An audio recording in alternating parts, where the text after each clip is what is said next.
जय हिंद। आप सभी लोग आ चुके होंगे और आज की क्लास, चूँकि आज का साल नहीं है, आज की क्लास जो हम लोगों ने एक विधिवत, आप देखिए विधिवत हम लोगों ने एक पूरा अध्याय प्रारंभ किया था जिसमें कांग्रेस की स्थापना से लेकर आज़ादी तक की बातों को एक क्रमबद्ध तरीके से आपको बताना था और उससे संबंधित जो भी आपके समस्याएं हैं उसको प्रश्नों के माध्यम से हम लोगों को हल भी करना था। वो कड़ी एक हम लोगों की चल रही थी जिसमें हम लोगों ने कई पार्टों में उसको समझाया। जो बच्चे आज पहली बार देख रहे हैं आप उसको देखेंगे बेटा कि जब आप लोगों को वीडियोस में प्राप्त होता है तो उसमें आपको चैप्टर प्राप्त होते हैं और लाइव क्लासेस में आपको उसकी समस्याओं को देखा जाता है। जैसे कि हम लोगों ने सबसे पहले क्लास क्या ली थी, आपको सबको पता है कि सबसे पहले आपको कांग्रेस की पूर्व संस्थाएं पढ़ाई गई। इसके बाद हमारा जो अगला अध्याय रहा वो रहा कांग्रेस की स्थापना हुई कैसे, क्या कारण थे। तीसरे अध्याय में हम लोगों ने ये भी पढ़ा कि कांग्रेस के अधिवेशन और उनसे संबंधित महत्वपूर्ण प्रश्नों। ये पढ़ने के बाद हम लोगों ने जितने प्रकार के प्रश्न बन सकते हैं ज़्यादा से ज़्यादा हमने कोशिश की और उन प्रश्नों को आप लोगों ने लाइव आके उनका आंसर भी दिया, कुछ समस्याएं रही उसको दूर की गई। ठीक, इसके बाद हम लोगों ने दूसरा जो जब पूरे अधिवेशनों को आज़ादी तक के पढ़ लिए तो उसके बाद हम लोग घटनाक्रम पर हम लोगों की नज़र गई और घटनाक्रम के नज़रों पर आपने देखा कि हम लोगों ने सबसे पहले बंगाल विभाजन से प्रारंभ किया, बंगाल विभाजन। इसके बाद बंगाल विभाजन के बाद कलकत्ता अधिवेशन से संबंधित चीज़ें, सूरत अधिवेशन जहां पर आपने देखा कि उदारवादी और उग्रवादी 1907 के इस सूरत अधिवेशन में अलग हो जाते हैं और उनका मिलन जो होता है वो लखनऊ अधिवेशन में होता है जिसका संबंध आज की क्लास से होगा। ठीक, इसके बाद हम लोगों ने 1908 के अमृतसर अधिवेशन में देखा कि मुस्लिम लीग ने पहली बार पृथक प्रतिनिधित्व की मांग की जिसे मिंटो मार्ले एक्ट में स्वीकार कर लिया गया 1909। ये घटना हम लोगों ने पढ़ी। इसके बाद हम लोगों ने दिल्ली दरबार को देखा। दिल्ली दरबार को देखने के बाद राजधानी कोलकाता से परिवर्तित होकर दिल्ली आ चुकी है, 1912 आ चुका है। इसके बाद हम लोगों ने देखा कि चूंकि 1913 का जो आप घटना थी जिसमें क्रांतिकारी गतिविधियां हैं वो भी हम आपको पढ़ा चुके हैं ऑनलाइन। जिन्होंने नहीं देखा वो अच्छे से देख लेंगे, नोट्स एकदम वैसे ही कंप्लीट आप करेंगे जैसे हैं। और इसके बाद हम लोगों ने एक प्रथम विश्व युद्ध से संबंधित प्रश्नों को देखा और देखने के बाद अब हम लोग का काम क्या है। आज चूंकि गांधी जी का प्रवेश होना था 1915 आ चुका है, लेकिन इसके पहले चूंकि गांधी जी की जो गतिविधियां प्रारंभ होगी वो चंपारण से प्रारंभ होगी जिसका समय काल या टाइम पीरियड 1917। ठीक है, लेकिन इसके पहले भी दो ऐसी घटनाएं हैं जिन पर हमको नज़र डालना ही नहीं है, उसके बारे में पूरा समझना है और ये बहुत इम्पॉर्टेंट आज की क्लास है। ठीक है, तो जितने लोग हैं वो पहला प्रयास ये करेंगे इसको ज़्यादा से ज़्यादा आप लोग शेयर करेंगे और इसको लाइक भी करते रहेंगे। और आप लोग हमारा जो काम है हमने आपको बता रखा है कि ये मैसेज आप पहुंचाएंगे लोगों तक हमारा कि जो हमारी यूट्यूब क्लासेस है ये प्रॉपरली आप समझें कि ऑनलाइन है, ऐसा नहीं है। हम लोग ऑफलाइन क्लास को ऑनलाइन क्लास के हिसाब से जोड़ के चला रहे हैं। जिस प्रकार हम लोग ऑफलाइन क्लास पढ़ाते हैं उसी में जो सब्जेक्ट नहीं पढ़ाते वो हम ऑनलाइन भी आ रहे हैं ताकि आप कम समय में ज़्यादा कोर्स को कर सकें। इसके बाद बैचेस की जानकारी भी आप लोगों को स्वयं देना है कि आपके मॉर्निंग में बैच भी है। ठीक है, सुबह आपका 8 बजे से बैच हमारा प्रारंभ हो जाता है। अकबरपुर की अगर बात की जाए, पुखराया की बात की जाए या अगर आपके रूरा की बात की जाए, ठीक है ना। तो रूरा में जितने बच्चे बेटा देख रहे हैं एग्जाम अगर आपके हो चुके हैं तो आप लोग स्टार्ट करिए। ज़्यादा समय नहीं है, कभी भी फॉर्म आ सकता है और उसमें आपको समय बिल्कुल भी नहीं मिलेगा, बिल्कुल भी लापरवाही आपकी घातक साबित हो सकती है। सेम कंडीशन आपके पुखराया वाले बच्चों के लिए। अकबरपुर में तो कोई जोड़ ही नहीं रहता, वहाँ पर हमेशा क्लासेस बैचेस खुली रहते हैं। ठीक है ना, तो अकबरपुर में हालांकि कुछ बच्चों की एक मांग थी कि सर हम लोग कॉलेज जाते हैं, कुछ बच्चे ऐसे जो शाम के थोड़ा सा उनके पास समय निकलता है तो नहीं आ पा रहे थे, तो उनको आप बता सकते हैं कि सर शाम के भी क्लासेस आपकी लगा दी गई है। हम लोग लगभग 2:30-3 बजे से क्लास स्टार्ट कर रहे हैं तो आप उस वाले बैच को भी ज्वाइन कर सकते हैं। ठीक है ना, और इसके बाद अपनी तैयारी को उसी स्पीड पे वापस लाइए और स्टार्ट करते हैं। कल की क्लास आपको पता ही है, कल की हमारी पहली क्लास जो होगी यहाँ पर वो अकबरपुर में होगी। अकबरपुर के बाद तुरंत हमारी क्लास जो होगी वो पुखराया में होगी और कल पुखराया में बहुत अच्छी क्लास होने वाली है, यूरोपीय आगमन क्लासेस। अभी नया टॉपिक स्टार्ट हुआ है यूरोपीय आगमन, जिसपे आप देखेंगे कल अंग्रेजों का आगमन जो हम पढ़ा रहे थे, अंग्रेजों से संबंधित प्रश्नों को देखेंगे। इसके बाद अन्य कंपनियों के बारे में उनको देखना है, डेनिश भी देखना है, फ्रांसीसी पढ़ना है, ठीक है, और तरह तरह के क्वेश्चंस आपके सामने कल आने वाले हैं, ठीक। तो स्टार्ट करते हैं आज की क्लास। और आज की क्लास में आप देखते हैं कि 1915 में हम लोगों ने विश्व युद्ध पढ़ा था और 1916 में कुछ घटनाएं ऐसी थी। 1916 में सबसे पहले आप घटना पढ़ेंगे जिसमें लखनऊ समझौता। लखनऊ समझौते में क्या क्या बातें हुई, कैसा कैसा, अच्छा सा आप नोट करते जाएंगे। कुछ नए शब्द भी हैं, कुछ नई चीज़ें भी हैं, जो हमारी कोशिश रहती है हर बार कि हम आपके लिए कुछ नया लेके आएँ, तो नया लेकर भी आए हुए हैं, थोड़ा सा उसको गंभीरता से रखना है, ठीक है। चलते हैं।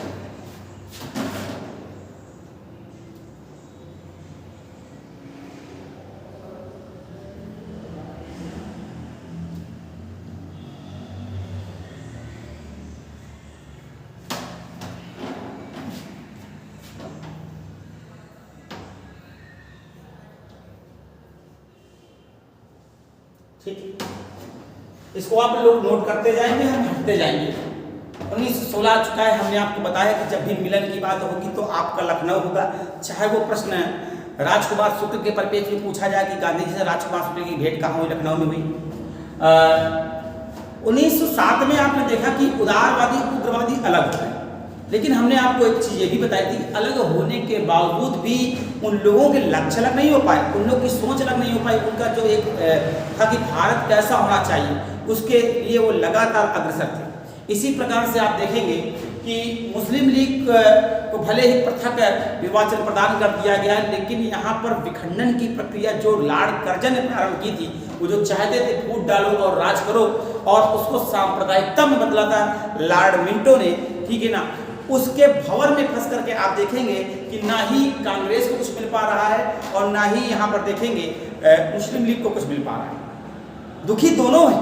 आप एक चीज याद रखिएगा, ठीक है ना, दैनिक सरस्वती की वो बात याद रखिएगा कि बेटा बुरा सा बुरा जो देसी शासन होता है वो अच्छे से अच्छे विदेशी शासन से बेटा याद रखिएगा अच्छा ही होता है।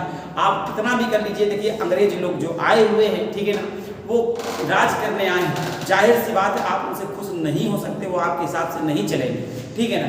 उन्हीं सब जब ये समस्याएं 1910 हो गया, 11 हो गया, 12 हो गया, और उनको लगा कि यार ऐसा कोई विशेष परिवर्तन नहीं हुआ है जो होना चाहिए था। इसी कारण से देखिएगा कि उग्रवादी और उदारवादी पुनः एक हो गए। 1916 के लखनऊ अधिवेशन का अध्यक्ष हम आपसे जानना चाहेंगे, क्योंकि हम आपको अध्यक्ष पूरा पहले से ही पढ़ा चुके हैं, इसीलिए हमने यहाँ पर अध्यक्ष का नाम नहीं लिखा। कुछ बच्चों को ये लगेगा कि सर ये इंपॉर्टेंट चीज़ें आप भूल गए, बेटा ऐसा नहीं है। हमने बोला है ना कि हमारी क्लासेस जो है वो आपको तैयार करना चाहती है, आपको बेटा रटना नहीं चाहती। आप जिन्होंने पिछली क्लास ली होगी उनको पता होगा कि पिछली क्लास में हमने आपको 1916 के लखनऊ अधिवेशन के कांग्रेस के अध्यक्ष हमने आपको बताया है, तो आप फटाक से हमको बताइए कौन है बेटा। हाँ, जाहिर सी बात कुछ लोग के आंसर आने स्टार्ट हो चुकी हैं, ठीक है। अंबिका चरण मजूमदार या AC मजूमदार, ठीक है ना। तो यहाँ पर दो देखिए घटनाएं हो रही हैं, एक कौन कौन सी घटना हो रही है उस पर हम लोग थोड़ा सा प्रकाश डालते हैं और उस पर आप लोग इसी प्रकार से आप नोट करते चले। पहला, उग्रवादी और उदारवादियां पुनः एक हो गए बेटा, और कांग्रेस और मुस्लिम लीग के मध्य समझौता, ठीक है, समझौता हुआ कि हम लोग एक दूसरे का साथ देंगे, क्योंकि ऐसे तो काम चलना नहीं। लेकिन देखने वाली बात यह है कि ये जो समझौता हुआ है, ठीक है, क्या ये डायरेक्ट यहीं पर मिले हैं, क्या ऐसा अचानक हुआ है? देखिए कोई काम अचानक नहीं होता है, उसके गर्भ में बहुत सारी बातें छुपी होती हैं। देखते हैं क्या है इससे गर्भ में। देखिएगा 1913 से ये प्रयास प्रारंभ हो चुका था। 1913 में याद रखिएगा, ये हमने आपको बात नहीं लिखाई थी, थोड़ा ध्यान रखिएगा। 1913 में नवाब सैयद बहादुर की अध्यक्षता में कांग्रेस का अधिवेशन कराची हुआ, समझिएगा। 1913 में कांग्रेस का अधिवेशन जो हुआ था वो सैयद बहादुर की अध्यक्षता में हुआ था। कहाँ हुआ था बेटा? कराची, जहाँ पहली बार ये विचार किया गया क्या मुस्लिम लीग को शामिल करना चाहिए अपने साथ। तो ये बातें चल रही थी, तो वहाँ पर बहुत से लोगों ने थपथपा के ताली बजा के इसका समर्थन किया था। क्यों नहीं, वो जान रहे थे कि अगर ये साथ में हम लोग आ गए तो एकता में ही बेटा शक्ति होती है, ठीक। और इसमें याद रखिएगा प्रस्ताव पारित किया गया था। इसके बाद याद रखिएगा 1915, हाँ इसको बेटा पहले नोट कर लो आप लोग, स्क्रीनशॉट लेते रहे, बड़े बच्चों सिखाते रहती है, हम हटते नहीं है, ठीक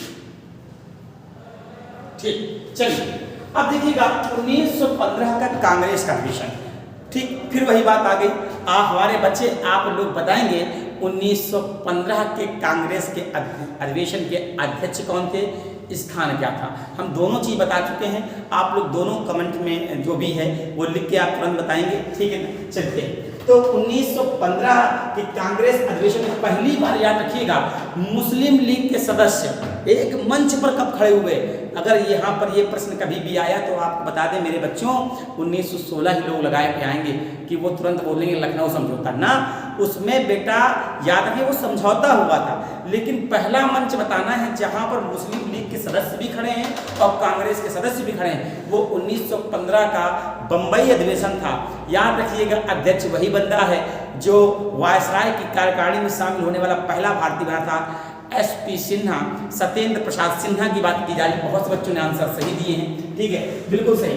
तो 1915 के याद रखिएगा कि कांग्रेस के अधिवेशन में पहली बार मुस्लिम लीग व कांग्रेस के प्रतिनिधि एक साथ शामिल हुए। अगर प्रश्न आ जाए वह कौन सा अधिवेशन था जहां पर पहली बार कांग्रेस के प्रतिनिधि और मुस्लिम लीग एक साथ शामिल हुए, याद रखिएगा वो ऑप्शन होगा लखनऊ अधिवेशन की बम्बई अधिवेशन। तो यहाँ याद रखिए जब आपसे समझौता वाला प्रश्न आए तब आपको लखनऊ अधिवेशन लगाना है। समझौता के मतलब अब साइन हो रहे हैं जिन जिन बातों पर लेकर दोनों पार्टियां बैठी हुई हैं, तो वो चीज है। अब देखिए 1915 में पहली बार जब एक साथ बैठे तो वही उसी की पृष्ठभूमि थी 1916 का लखनऊ सम्मेलन, ठीक है। तो याद रखिए 1916 के लखनऊ सम्मेलन में कांग्रेस ने वो बात मान ली जो 1909 में मुस्लिमों को प्रदान किया था, पृथक प्रतिनिधित्व, और इस बात को स्वीकार किया गया कांग्रेस का। हालांकि ये प्रश्न आपके पेपर में आ चुका है कि कांग्रेस द्वारा लखनऊ अधिवेशन में पृथक निर्वाचन को स्वीकारा गया, इसका विरोध किसने किया। विरोध में ये वाला ये नहीं आया, ये ऑप्शन आया पंडित मदन मोहन मालवीय जी, ठीक है, इन्होंने विरोध किया है। हालांकि विरोध करने में जो दूसरे शख्स थे इन्हीं के साथ थे चिंतामणि, ये याद रखिएगा। ये था 1916 का लखनऊ अधिवेशन, जिसमें इंपॉर्टेंट बात ये है, ये आप पहली बार हमसे पढ़ रहे हैं, इसको अच्छे से नोट कर लीजिएगा, ठीक है। इसी प्रकार की चीजें आप जो पुराने बच्चे भी हैं उनको भी पहली बार ये दिख रहा होगा, शायद इसके पहले हमने इसका जिक्र भी कभी नहीं किया है, ठीक है ना। चलते ठीक, तो चलते हैं। अब बात आ जाती है 1915 के बाद दूसरा आज का टॉपिक है होम रूल लीग, जिसे हम गृह स्वशासन कहते हैं, ठीक। तिलक जो कि 1908 में जेल मांडले जेल पे कारावास हुआ था 6 में, 1914 से आप बाहर आ चुके हैं और आपने राजनीतिक गतिविधियों में भाग लेना प्रारंभ कर दिया है, ठीक है। हम लोगों ने गृह स्वशासन की मांग की और इसी परिप्रेक्ष्य में होम रूल लीग प्रारंभ किया गया 1916। अब यहाँ पर देखिएगा होम रूल लीग जो प्रारंभ किया गया है वो 2 लोगों ने प्रारंभ किया, और आपको ये देखना है कि पहले किसने प्रारंभ किया, बाद में किसने प्रारंभ किया, डेटे भी देखना है, क्षेत्र भी देखना है, अध्यक्ष भी देखना है और सचिव भी देखना है। वो सारी बातें हमने इसमें लिख दी है बेटा, इससे बाहर आपके पेपर में शायद ही कभी जाए, ठीक है ना। देखिए सबसे पहले जो स्थापित किया वो तिलक ने किया है। कहाँ किया बेटा, बेलगाम में किया है। कब किया है, 28 अप्रैल 1916। इसके अध्यक्ष कौन थे, जोसेफ बैप्टिस्टा, ये याद रखिएगा।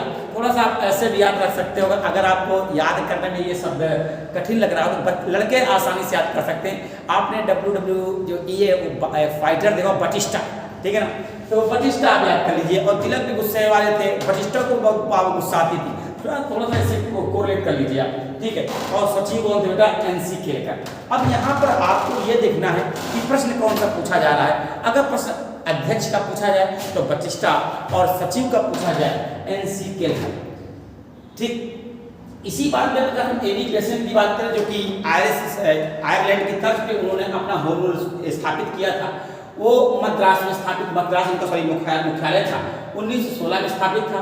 और इसके सचिव थे जॉर्ज अरुंडेल। कौन थे बेटा? George Arundale. अच्छे से याद रखिएगा।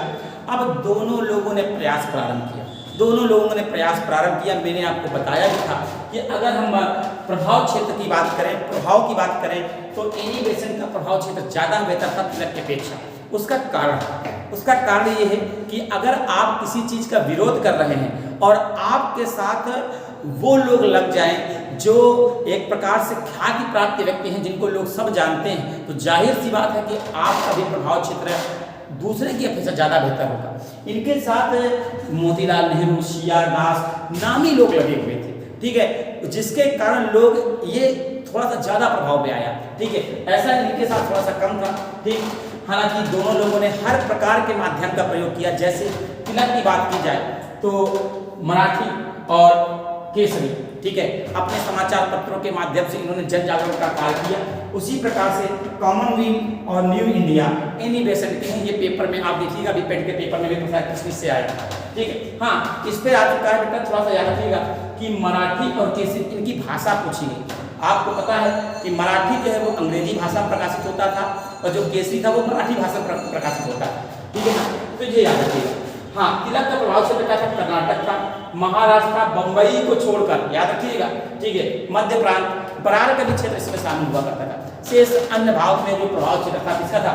एनी बेसेंट का था, ठीक। अब यहाँ से चलते हैं कि आखिर हुआ जब देखा गया कि लगातार ये गतिविधियां बढ़ती जा रही हैं, जन जागरण अपना विशाल स्वरूप लेता जा रहा है, बस यही बात अंग्रेजों को नहीं एडजस्ट होगी।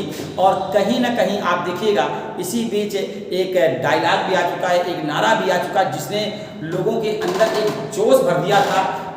वो आपको पता है, स्वराज्य मेरा जन्म अधिकार है। ये बात किसने कही थी बेटा? तिलक ने कही थी। और यहाँ पर आप देखेंगे कि यही बात ब्रिटिश सरकार की प्रतिक्रिया क्या आई। यही बात यहाँ पर बेटा इसकी स्क्रीनशॉट ले लीजिए आप। यही बात याद रखिएगा, ब्रिटिश सरकार को नागवारा गुजरेगी और वो क्या करेंगे बेटा? तिलक को भड़काऊ भाषण के चलते ये आप जनता को गुमराह कर रहे हैं, ठीक है ना, और तिलक के ऊपर क्या चला है? मुकदमा फिर से चला दिया जाएगा और इसी बीच एनी बेसेंट को भी गिरफ्तार कर लिया जाएगा, जो कि 1917 में बेटा छूट जाएंगी। और 1917 में याद रखिएगा पहली महिला बनेगी जिन्हें कांग्रेस का अध्यक्ष बनाया जाएगा। जगह आपको पता है, कलकत्ता, ठीक है ना। और यहाँ भी याद रखिएगा कि जब एनी बेसेंट को गिरफ्तार किया जाएगा तो इसी समय सुब्रमण्यम अय्यर, याद रखिएगा, प्रश्न याद रखिएगा, एनी बेसेंट को गिरफ्तार करने में किसने नाइटहुड की उपाधि त्यागी थी। अब यहाँ पर रविन्द्रनाथ टैगोर नहीं लगाएंगे क्योंकि वो जलियांवाला बाग कांड था 13 अप्रैल 1919। यहाँ पर प्रश्न क्या पूछा जा रहा है बेटा कि एनी बेसेंट को गिरफ्तार करने में, मतलब घटनाक्रम चल रहा है 1916 का, ठीक, वो 1919 का। तो यहाँ पर अगर आपसे पूछा जाए कि नाइटहुड की उपाधि किसने त्यागी थी बेटा? किसने त्यागी? सुब्रमण्यम अय्यर, ठीक है। तो ये चूंकि दो घटनाक्रम ऐसे थे जो कि गांधी जी के आने के पहले बहुत इंपॉर्टेंट थे, ये हमसे छूट रहे थे, तो मेरे विचार में आए कि पहले इनको करा देते हैं, क्योंकि गांधी जी को मैं थोड़ा सा विस्तृत जानकारी हम लोग प्राप्त करेंगे, बहुत अच्छी अच्छी जानकारी जो पेपर में आएंगी उन पर हमको हमारी विशेष नज़र रहेगी। और यहाँ पर आप देखिएगा ऐसा कोई भी प्रश्न नहीं है जो पेपर में ना आए या फिर आ नहीं सकता। आप प्रकार इसको नोट कर लेंगे, क्योंकि जैसे ही हम लोग बेटा याद रखिएगा असहयोग आंदोलन समाप्त करेंगे तो फिर हम लोग वही 40 क्वेश्चनों का एक पूरा पंच तैयार करेंगे आपके लिए। और कल तो आज का सार बहुत अच्छे होने वाला। कल के आज का जो सार होगा उसमें बेटा मेलों के क्वेश्चन होने, बहुत अच्छे अच्छे क्वेश्चन होने, आपको मजा आने वाली है। आपने देखा पिछली बार नृत्य की क्लासेस कैसी थी, आपको अगर अच्छी लगी हो बेटा, ठीक है ना, तो बीच में मैसेज कर दिया करिए, ठीक है ना। और आपको हमारे टेलीग्राम चैनल आप दक्षेश अकेडमी डालेंगे, उस पर ये सारी हम PDF डालते जा रहे हैं, आप लोग वहाँ से भी PDF प्राप्त कर सकते हैं, ठीक है। और उसको सब्सक्राइब करिए। तब तक के लिए जय हिंद, जय भारत। हमारा तो वही करना बेटा, सोना नहीं है, अभी पढ़ाई करनी है, चलते हैं।